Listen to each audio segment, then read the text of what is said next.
Okay, let's go.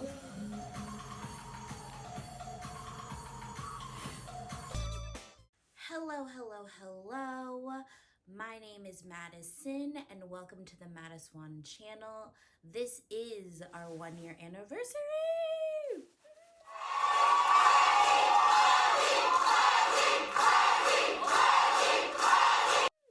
If you are new here, my name is Madison. I do sociological commentary, BIPOC-centered true crime stories, movie reactions, show reactions, social commentary, and soon, new to this year, a new series on YouTube tips for beginners. So stay tuned for that. If you are returning, also like the video, subscribe to the channel, comment down below, watch all my ads because your girl is newly monetized-ish, and it would be so amazing if you could support me in this channel. That being said, for those who are returning, I love you so much. We've made it to a year. I couldn't have done it without you guys. Please like this video, comment down below, share it with friends, whatever you want to do. But thank you so much for contributing to this channel, and you also had better watch all my ads. That being said, it's been a year. I just wanted to show off my 99-cent store glasses. I think they're so cool. But today's video, we're going to be discussing why I love you guys so much and my gratitude for you guys, but also, and what's coming up on this channel, but also we're going to be talking about the very first true crime story to kick off 2023, which is going to be the West Mesa bone collector story, which is a chilling case, unsolved case. We're going to get to that. But first, we have a little bit of housekeeping to do. Let me take these off. Now, I just want to sit here and say that I cannot believe that in a year's time, I went from literally 0 to 8.3K subscribers. I am so grateful. I am so humbled. I don't even know what to say, and when I think about it too long, I get pretty emotional because this is a dream of mine. This is an interest that has been gnawing at me for years to just do and take the leap of faith to do, and to sit here 1 year after starting and have accomplished a mile more than what my goal was for my first year on YouTube is an indescribable feeling. And going into year 2, honey, you better get ready. We are doubling down, tripling down, quadrupling down on the success of the first year. We are only in here for growth. YouTube is my main focus. I know that I kind of fell off in the later parts of 2022. That's not happening this year. This bitch is being consistent. I want to foster more of a community vibe with our subscribers. I want to come up with a name. I want to have lives. I want to start a Patreon. There's so many ideas that I have in this next year. Hopefully get some merch going. But I just want to sit here and say I'm so grateful to anyone who watched even a second of my video, who shared it to their friends, to like a video, to comment down below, even if we didn't agree. I am so humbled. I'm so grateful. I'm filled with gratitude. I literally can't even believe it. And going into next year, like I said, my central focus is YouTube growth, period. We are going straight to the moon this year. That is my goal.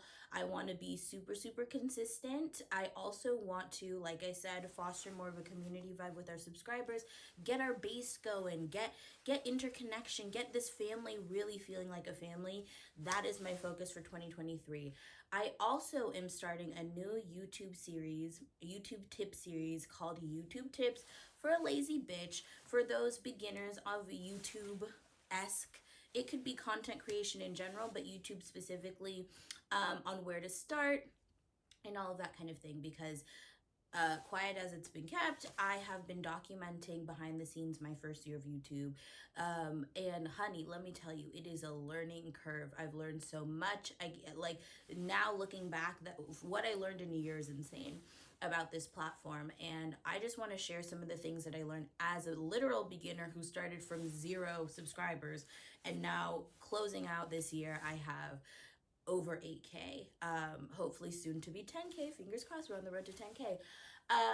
This YouTube Tips for a Lazy Bitch series is going to bridge the gap that I noticed as I was trying to research for my own behalf YouTube growth in this past year in the YouTube guru space. What I noticed is that there are YouTube gurus who are extremely technical, talking about SEO, algorithms, different things that I don't think a beginner has really the vernacular to really understand at that point yet, because they haven't experienced YouTube as somebody who's a content creator. And I think it takes some trial and error before you're really savvy enough to understand what those particular YouTube gurus are really talking about. And then on the far end of the spectrum, you have YouTube gurus who've already made it, who've been on YouTube for years, who give you, to me, very vague advice. To me, a lot of times can be misleading or unhelpful, or it's been so long since they started their YouTube journey that a lot of the things that they did are outdated or untenable for a YouTuber to begin, a YouTube beginner to use in 2023 or moving forward. So I thought I would document my year on YouTube and drop one video a month called, in my YouTube Tips for a Lazy Bitch series, where I talk about kind of bridging that gap. We're going to do technical stuff. We're going to talk about emotional stuff. We're going to talk about strategy. We're going to talk about all of these things as a girlfriend talking to a friend and giving her advice and her take on how to do these types of things. This isn't going to be a coddling kind of series. So if you're sensitive or whatever, maybe I'm not the messenger for you, but I'm going to be giving you real life tips based on my experience that worked or didn't work, and really help you guys, I think, with my kind of a more close to the experience, since I just completed my first year, take on how to do YouTube in the modern time. So I'm really excited about that. Also, to expect in 2023, I hope and pray that I open a Patreon. I really want to open a Patreon where I would do, exclusive drops on videos that I couldn't post up on YouTube. I have a ton of them. I have a whole hard drive full of them, as well as earlier drops for YouTube videos, as well as an extension of the YouTube Tips for a Lazy Bitch series, auditing on newer YouTubers. Anyway, as an extension of my YouTube Tips for a Lazy Bitch series, I plan on doing audits of people's channels, giving you advice, practical advice that you can follow that will hopefully help better and refine your channel. So I'm really excited about that series, and that video is probably going to be dropping next week or in the next couple weeks, so look out for that. I also plan on creating a YouTube workbook. I'm designing it with my sister as we speak, and my goal for that workbook is to base it off of my strategy, my consistency strategy that's worked for me over the years. So I hope that you guys, tune in. I hope that you guys find my advice valuable. I'm really excited to give it. But again, I just want to say I'm just so humbly, I'm blown away at the support I've gotten for this channel in the past year. And I really, you don't understand. This has been a goal of mine for so many years, and to have outpaced myself in the first year, I feel like unstoppable. And this year, I'm really, really gunning for myself to grow and to get to the position that I want to be at with consistency. I'm working on myself. I'm doing a little weight loss journey, child, and I'll be talking about that as, we do videos and stuff like that. But again, I just want to thank you guys so much. I can't even believe it. That being said, without further ado, let's get into our very first episode of True Crime in Society for 2023. And that is going to be we're going to be discussing the West Mesa Bone Collector true crime story. Let's get into it. So, the West Mesa Bone Collector story is absolutely insane. I will never forget the first time I heard it. It was through My Favorite Murder. They did an episode on the West Mesa Bone Collector. And I'm tearing up because this story is chilling to me, and the fact that it's still unsolved, it freaks me out to this day. And the fact that a lot of people surprisingly don't know about it is super strange to me, because to me this is on the level of Zodiac Killer status. The level of notoriety of this case should be as high of a level as the Zodiac Killer, and it doesn't even, people don't even talk about it that much. And I remember hearing about this story, and I remember hearing about how all these victims were women of color between the ages of 15 and 32. There were 11 women, and they were all related to either drugs or sex work. I just knew in my heart that this was a story that I had to cover on my channel, because if you're new here, this is a true crime channel that centers BIPOC individuals and BIPOC stories.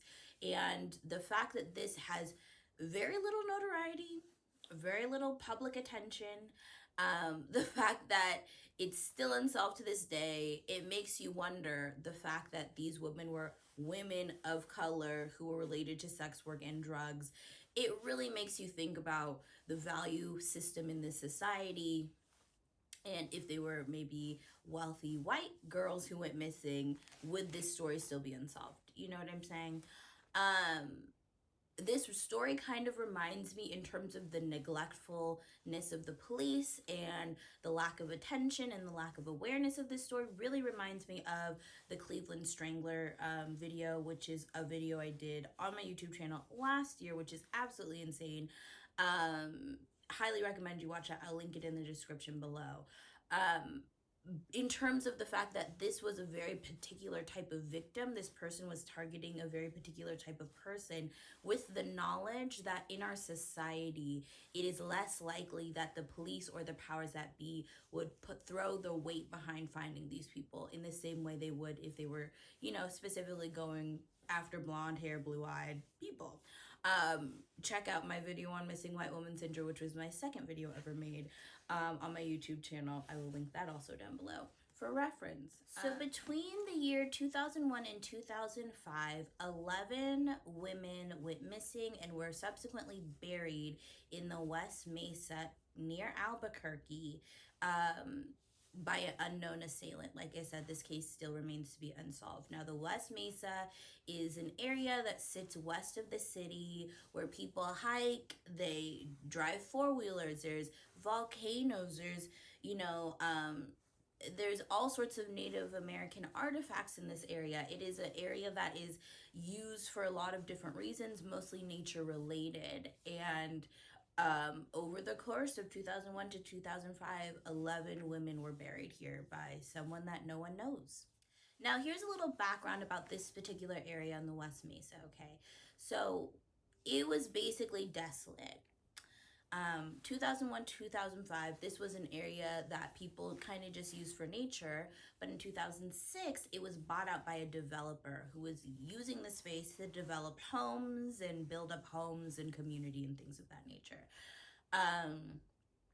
But due to the 2008 housing crash and recession, they ran out of money, so they couldn't finish developing that area. So when we moved to February 2nd, 2009, where a woman named Christine Ross was walking with her dog around the West Mesa, you need to understand that this was a partially built up, partially developed area of land, but it was still pretty desolate because they ran out of money in 2008. You feel me? So come 2009, Christine Ross, February 2nd, 2009, the day of infamy, Christine Ross and her dog are doing their normal route, letting her dog run around, walking around the West Mesa. And the dog notices a bone sticking out of the ground. And, you know, Christine sees it, takes a picture with her phone, sends it to her sister, who's a nurse, and asks her, like, what is this? Is this an animal? What is going on here? And her sister calls her up and is like, you need to call the police right now. That is human remains. You need to call the cops right now. So she calls the cops. Now, another key point of this that you need to remember is that this area was partially developed, but they ran out of money. But the people who lived in this area were experiencing a lot of water issues because of the West Mesa contained a wash where the water would flow through when it rained. And there was a lot of flooding issues in the homes in that subsequent area that were developed, partially developed. So there was construction happening in order to build kind of a wall, a retention wall to kind of save these houses from being flooded when it rained. A lot of people think that that construction led to this femur being uncovered by the movement of the soil and things of that nature to come see the light of day. And so by February 2nd, 2009, when Christine Ross is walking with her dog, this construction had already happened, the femur had popped up, and so she calls the cops and the cops hurry over. Christine calls the cops, and of course, what her sister warned her about was confirmed. Her suspicions were confirmed, and this turned into the largest crime scene in America. The crime scene spanned for what was equivalent to 75 football fields. Okay, it was a 3-month long excavation process of the biggest crime scene in American history. It's crazy how people don't talk about this more, right? And through this 3-month long excavation, they found 11 bodies of women, and as well as the remains of a fetus. Yeah, of those 11 women / girls remains that were found scattered in this huge crime scene. The age range of these remains were between 15 and 32, so a pretty wide window. And now this is where the real story begins, because now it's time to identify these people. For example, think about how much media attention there was for the Gabby Petito case, right? If there was suddenly a mass grave that was found, people in the area that she was last seen, right, her name would be front and center in the news. Like, maybe she's in there, maybe her body's in there, maybe her remains are in there. You know what I'm saying? For this to have gone so quietly for 8 years, the oldest person in the ground had been there for 8 years with no fanfare, with no media attention. This makes the police's job all the more harder to try and figure out who, what, where, why, and how, in terms of why 11 bodies are in this area. Ciao. So, of course, they look at the scope of bodies, they look at the fact that they're all buried in a similar area. Immediate thought is serial killer. We all know that a serial killer is somebody who's killed 3 or more people in a reduced time span, coming from a very similar demographic. If you watch Mindhunter on Netflix, you know all of this already. So immediately their thought is serial killer. Now, the first victim to be identified, and I don't want to mess her name up, is Victoria Chavez. She's the first of the 11 victims to be identified through dental records, and this is ultimately how the rest of these women would be identified over the course of them trying to figure out what happened. Now, Victoria's skeleton was the one that was sticking up out of the dirt. That is the one that Christine Ross came across, just so you know. The oldest of the victims was Cinnamon Alex, who was 32, and she disappeared in 2004. And before she was gone, she was telling her friends that a dirty cop was chopping off the heads of prostitutes and burying them in the West Mesa. Now, this is chilling, because a lot of people say this, like, if cops gave their DNA, a lot of unsolved crimes would be solved. The fact that this woman disappeared in 2004, it is now 2009, and before she disappeared, she was saying, there is a dirty cop chopping up our bodies and putting us in the West Mesa, and she ends up in the West Mesa. It is sick, it is disturbing, it is scary. So Cinnamon was the oldest. She was the older end of the spectrum at 32. So because people didn't believe her, I mean, like I said, it's really sad that she ended up passing away this way, but because the remains had been in the ground so long, they basically had a huge pile of bones belonging to 11 different people and a fetus. And so it was very, very hard to try and corroborate the story of Cinnamon that people came forward when she was identified, telling the cops that Cinnamon had said this. It was hard to corroborate that because there's a bunch of bones, there's no soft tissue, there's no anything to really be able to determine whether what she was saying was actually true. You know what I'm saying? So that is, one of the hard points of this conversation, because had people cared about what Cinnamon was saying in the first place, maybe one, people's lives could have been spared, but two, they could have already caught the assailant for this. Just saying. That the 15-year-old who was the youngest body found was the only person that was out of state, the only person that crossed state lines. She was basically a runaway. She was African American, and she's a 15-year-old. So youngest and oldest on the spectrum. So I'm just going to quickly read the victims' bodies that were found and just kind of go through that because, like I said, with unsolved cases, this is not wrapped up with a bow. I want you to get to know these victims and get to know that, and then we're going to go into, the list of suspects of that nature. But let's get into who these victims were, who these 11 women were. Monica Calderania was 22. She was last seen in the area of 118th Street near Acha Frisco and Central in southwest Albuquerque, New Mexico on May 15, 2003. Deputies said she lived a high-risk lifestyle, which is something that we'll hear for all of these women, and may have had gang ties. She had been convicted of prostitution once, according to her court records. Sometime between 2003 and 2005, an unknown person killed 22-year-old Monica and buried her in the West Mesa. Next, we have Doreen Marquez, who was 27. Police reported that she was last seen dropping a child off at Calvary Christian Academy near University on October 10th, 2003. But a friend later contradicted that, saying she was last seen in Barleas, which is an inner city neighborhood of Albuquerque, New Mexico, located immediately south of downtown. Sometime between 2003 and 2005, an unknown person killed 27-year-old Doreen Marquez and buried her in the West Mesa. Unlike many of the other women whose bones were found in the West Mesa, Marquez did not have any prostitution arrests, but police believe she engaged in it nonetheless and also had a history of drug addiction. This is a high-risk lifestyle, and we're going to get to that label in a second. Next, we have Victoria Chavez. Victoria Chavez was last seen in the area of 118th Street in southwest Albuquerque, New Mexico on June 5th, 2003. Her mother reported her missing in March 2005 after she had not seen her in more than a year. It was said in the missing persons report that Chavez was on probation and was a known drug user and prostitute. High-risk lifestyle again. She had 5 prostitution convictions according to court records. She was the first victim to be identified in 2005. Next, we have Veronica Romero, who is 27. Veronica Romero was 27 when she was reported missing by her family on Valentine's Day of 2004. Next, we have Jamie Barlea, who is 15. Jamie Barlea was last seen in the area of 118th Street in Albuquerque, New Mexico on March 26, 2004.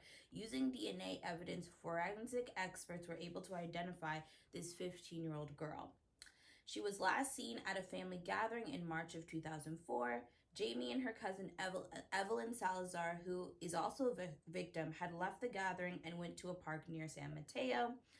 Jamie was the final skeleton to be identified, unfortunately, and unlike the other West Mesa victims, Barlea had no prostitution or drug arrests. They were never seen again. Next, we have Evelyn Salazar, who's 23, and using DNA evidence, forensic investigators were able to identify 23-year-old Evelyn Salazar as one of the victims of the serial killer. She was last seen at a family gathering on March 26, 2004. Evelyn and her cousin, Jamie, who is also a victim, had left the gathering, went to a park, as I said before. They were never seen again. She had been convicted of prostitution once, according to the court records, and she was the 10th person to be identified. Next, we have Selenia Edwards, who was also 15. She was the only one to be from out of town, remember I told you. She ran away from her Oklahoma home on August 17th, 2003. She was last seen in the area of 118th Street in Albuquerque, New Mexico. Using a sketch and dental records, the Office of the Medical Investigator were able to identify one of the unknown victims of the serial killer as Miss Edwards. Law enforcement authorities in Lawton, Oklahoma had classified her as an endangered runaway and reported her missing in 2003. In May of 2004, Edwards had been seen associating with prostitutes on East Colfax Avenue in Aurora, Colorado. She may have been staying at the Ranger Motel.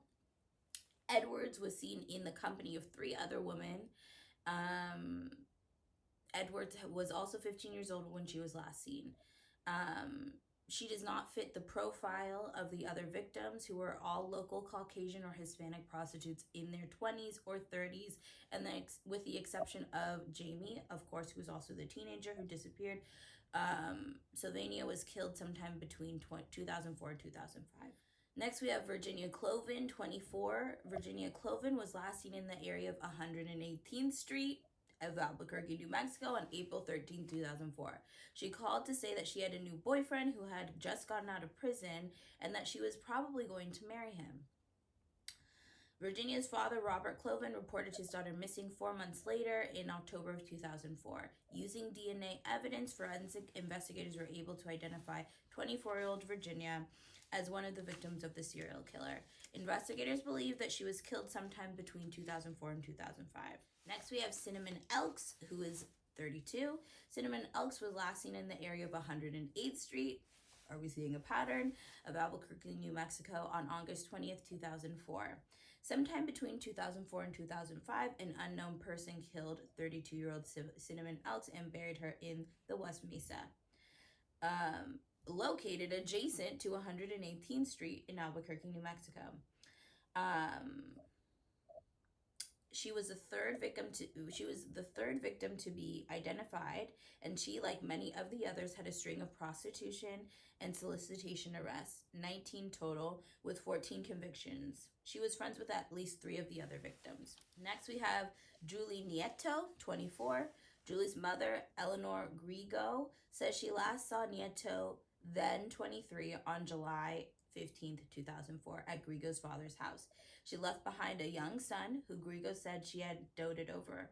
According to Eleanor, Nieto started doing drugs when she was around 19. Sometime between 2004 and 2005, she was murdered and buried in the West Mesa. Next, we have Michelle Valdez, 22. Michelle Valdez was last seen in Albuquerque, New Mexico on September 22nd, 2004. Michelle's father, Dan Valdez, reported her missing in February 2005 when she was 22. Sometime between 2004 and 2005, she was murdered and buried in the West Mesa. In her skeletal remains, they found a 4-month-old unborn child. Super sad. Her bones were the second set to be identified. And court records showed that she also was had been convicted for prostitution in the past. So those are the confirmed 11 victims that were found buried in the West Mesa. Like I said, put a pin in the high-risk lifestyle comment made by police. These women clearly, as I said, noticing a pattern here, were last seen in a particular block on a particular street in Albuquerque, which I'm assuming has to do with prostitution or solicitation. A lot of these women had direct ties, if not indirect ties, to prostitution, drugs, and that gave them the label of having a high-risk lifestyle. Now, that label comes as a double-edged sword, and a lot of people don't really want to talk about that fact, but it's the truth.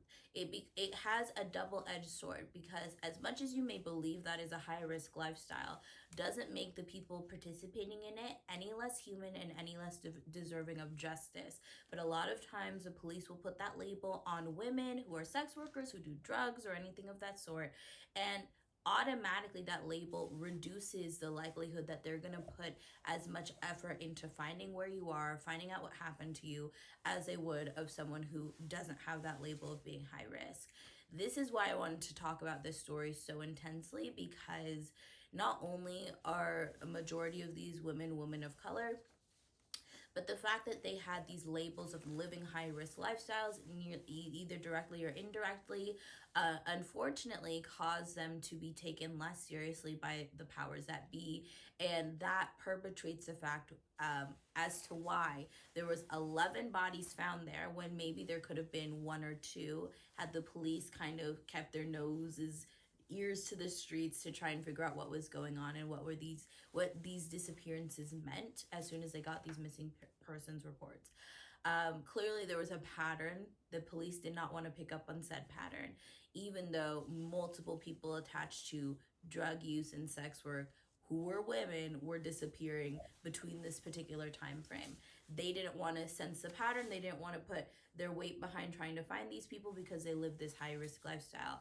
Imagine how many lives could be saved if they weren't deemed high risk originally. It doesn't matter what they do for work. It just matters that they are found with some dignity, and their families are able to have some sort of peace of mind when it comes to what happened to them and things of that nature.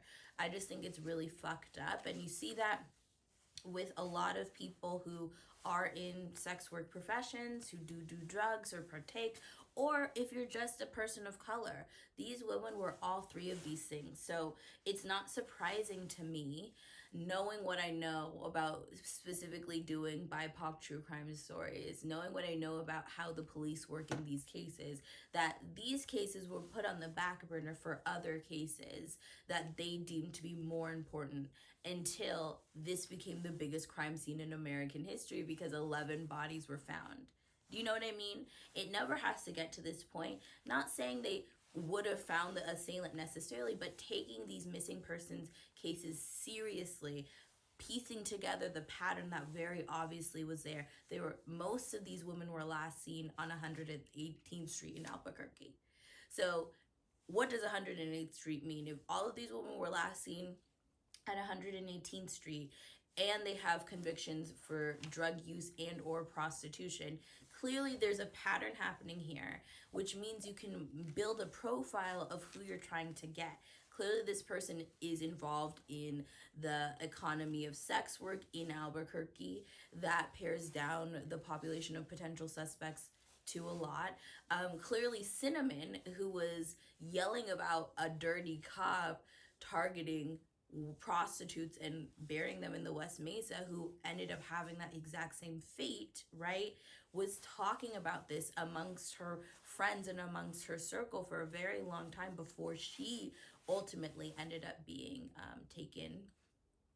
Clearly this wasn't a secret. It wasn't a hush-hush thing. This was something that was very clearly happening in broad daylight. It's just that people refuse to take it seriously because of who the victims were, which leads me to say there is no perfect victim. So stop trying to put that on anybody who ends up being a victim, because people are people. People aren't perfect. And to put this, oh, they have to be prim and proper, oh, they can't do sex work, oh, they can't do drugs, oh, they have to be virgins, all of this bullshit put on the idea of a victim, when in reality anyone can be a victim of anything. And clearly these women who were living this lifestyle, whether it was consensually or they were pushed into it or it was related to their drug addiction, right? Clearly there was a pattern here. Clearly the police didn't take it seriously, which subsequently led to all of these women being buried here. It's sick. So like I said, the original thought of the police is this is one person who's a serial killer who's clearly targeting a particular demographic of people. The other thing that the police started to notice was that it was kind of the timing of these deaths and when things were buried, because mind you, there are satellite images showing from 2001 to 2006 different disturbances in the area of the West Mesa, disturbances in the soil that would end tire tracks, which they would use later, which we'll talk about when I talk about the list of suspects.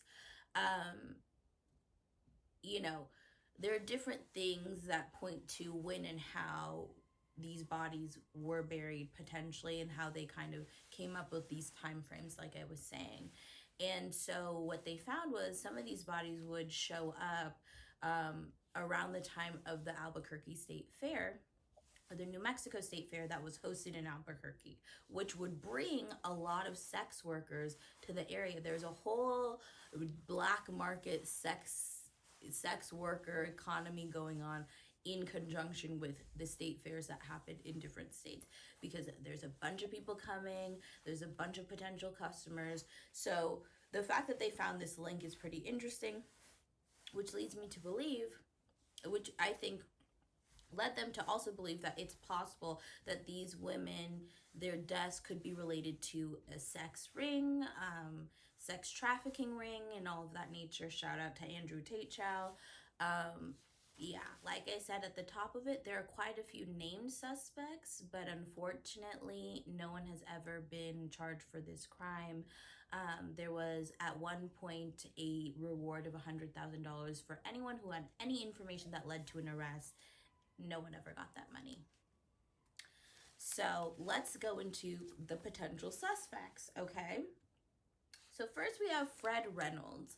He's the first potential suspect that we'll talk about. And, you know, these suspects vary to me to how close they are to being the real person. And we'll talk about that. But Fred Reynolds is the first one we're going to talk about. Basically, he was a pimp who knew one of the missing women directly and reportedly had photos of some of the missing sex workers in his possession, which is kind of okay, you know. But he ended up dying in 2009 of natural causes. So that was a dead end. The second person is Lorenzo Montoya. Lorenzo Montoya lived less than 3 miles from the burial site in 2006. There were reportedly tire markings leading from his trailer where he lived to the burial site, too. Let's see. And in December of 2006, Montoya strangled a teenager who was also a sex worker, mind you, in his trailer, but her pimp boyfriend stopped him. Was outside in the car to be able to, you know, intervene. Montoya was seen dragging her body out of his trailer. The boyfriend got out of the car and shot and killed him. So that is super coincidental, because 2005 is when the last person was buried in the West Mesa. This guy was shot and killed in 2006. His tire tracks led from the burial site to his trailer. He lived close to the trailer in 2006. Child, I think personally this sounds like child. So, but you know, he died, and a lot of this evidence is quote unquote circumstantial. Next, in August 2010, a police searched several properties in Missouri associated with a local photographer and businessman in connection with the West Mesa bone collector. They confiscated tens of thousands of photos from this man from the state fair that brought the sex workers out. Like I said, there are some photos that showed different ladies who could have been unconscious or strangled in his possession. But 5 of the women pictured were from Albuquerque, so they thought he could be a suspect. But, you know, again, kind of loose, kind of not, you know, I think, to me, Lorenzo sounds like the person, but, you know, I digress. One of the biggest stressors of this case also is that this burial site was one of many different burial sites, which is stressful.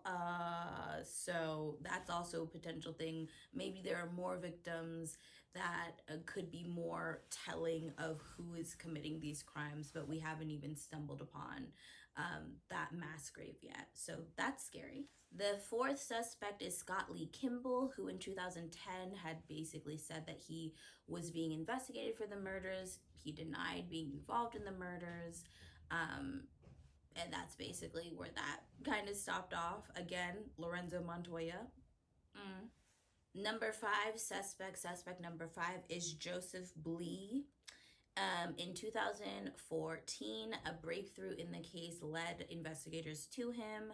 He was already in jail because he was labeled the middle school rapist. In the 80s and 90s, he would break into 13 to 15-year-olds' houses and rape these girls in the middle of the night. He lived all around this, local middle school.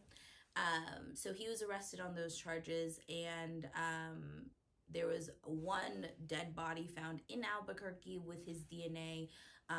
There's a match to his DNA on the body, so they were investigating him for this, but he wasn't charged for this. So those were the top 5 suspects. To me, Lorenzo Montoya sounds like it. Seems very obvious, but it's hard to say because he's dead. It can't be further investigated. Can't search his property. There's a lot of things that can't be done, unfortunately, because the cops did not have a head start, because they valued these women less than normal people and called their lives high risk, and their disappearances didn't mean that much. Maybe if they had gotten a jump on it when a lot of these girls' families had originally put in the missing persons report in 2004, 2005, some of them in 2003, maybe they could have found this guy, and maybe they could have had enough evidence to prove that Lorenzo Montoya was the perpetrator. But again, these bodies were discovered in 2009. Montoya was long dead by then. This is a struggle. Basically, whoever was responsible for these crimes, there was no DNA left on these bodies. These bodies were in the nude. There was no clothing, no scraps of clothing, anything. So this person was definitely experienced or knew what they were doing enough to not leave a lot of traces or ability for there to be traces to find them. So that's scary. The only thing that they found on the crime scene was a tree tag that they found out was related to Joseph Blee through their investigation. But again, that evidence is pretty circumstantial. So again, it didn't really lead anywhere. In my personal opinion, Joseph Blee and or Lorenzo Montoya were the people that were most likely the perpetrators of this situation. It seems like it to me. The Lorenzo Montoya evidence seems more than circumstantial to me, but again, he was killed in 2006. So another thing incriminating Lorenzo Montoya, it was widely known that he would film himself having sex with these, sex workers and stuff like that. And in one of the tapes, one of the tapes goes dark, then it comes back, and you can hear duct tape being pulled in off screen. Not coincidentally, all of the women were strangled by the use of duct tape. So again, Lorenzo. But again, is that circumstantial? I don't know. I think it's more than circumstantial to me, to be honest. So I just want to say a couple things. This story makes me sick to my stomach for so many reasons, mainly because there were missing persons reports for so many of these girls by 2005 even. Lorenzo Montoya didn't die or wasn't killed until 2006. So to me, in my mind, had police seen the pattern, which was clearly there, had they paid attention, had they not prejudged these women based on their drug addictions, their previous convictions, their form of work or whatever, maybe Lorenzo could have been caught, at least questioned, at least alive. So maybe we could have had a conclusion to this case and it could have been ended. But unfortunately, we don't live in a world like that. We live in a world where people are prejudged for these types of things instead of helped or instead of seen as a human being. And that always bleeds into the ability for cops to solve a case, because there is a window and they miss that window by 4 years, unfortunately. Again, like I told you in the beginning, this is a story that is ongoing. This is a story that is unsolved. Hopefully there's some sort of breakthrough at some point. I'm just happy that those 11 women were identified and were able to be returned back to their families. I think that that's the main silver lining to this story. I just want to say once again that, this is what happens when you're in a white supremacist, hyper-religious, classist society. People who don't fit the mold end up being discarded and further marginalized in all aspects of life, even when it comes to their own murder. But yeah, that is the story of the West Mesa bone collector case. Like I said again, this is the first True Crime in Society episode of 2023. I'm so excited for what this year has to hold. Please stay tuned for the next videos, my new series, YouTube Tips for a Lazy Bitch. If you're new here, like I said, like, subscribe, hit that notification bell so you're notified anytime I post a new video. Comment down below, share this video, all of the things. Watch all my previous videos if you're new here. There's a lot of content to catch up on love. And if you're returning, I love you so much. Thank you so much for making this year so special. Thank you for supporting my channel. Thank you for contributing to my channel. It's only up from here. I love you guys so, so much. And without further ado, all I have to say is Black Lives Matter and free Palestine until it's backwards. Oh, and you had better watch my ads. Mwah.